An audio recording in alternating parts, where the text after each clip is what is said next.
So the Islamic explanations for 4157, how do they respond to all this? What is their case? The primary one that's used, and the one that was used initially by Muslim scholars, is the substitution theory.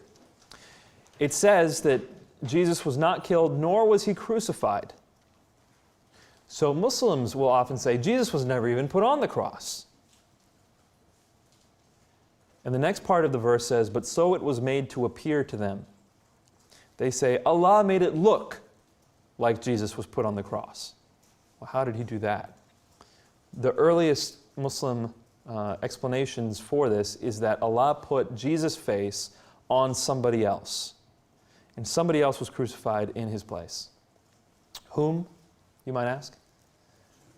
Judas is one example that Muslims use in a case of cosmic justice.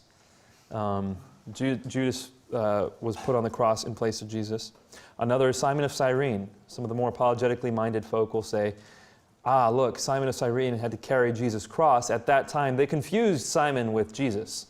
Never mind the bloody mess that Jesus was. They confused Simon of Cyrene with Jesus, and he was placed on the cross instead. These are the substitution arguments that are used. And Muslims, by the way, have the advantage over atheists and agnostics to say that God made it look like that. And certainly God has the potential to do that. The next most common theory, and I see this being espoused more and more by Muslim apologists, is the theistic swoon theory. It's a swoon theory with theistic bent on it, that Allah allowed for Jesus' survival on the cross. If Allah can raise him from the dead, as you Christians say he can, why could he not save him from dying in the first place? A legitimate argument, but it yields a dilemma.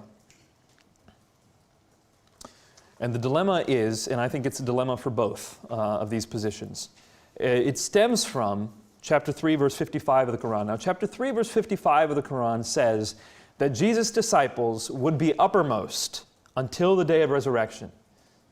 Jesus' disciples would be uppermost until the day of resurrection. In other words, Christians, especially those who immediately came from him, would be on top. They would be superior in whatever way.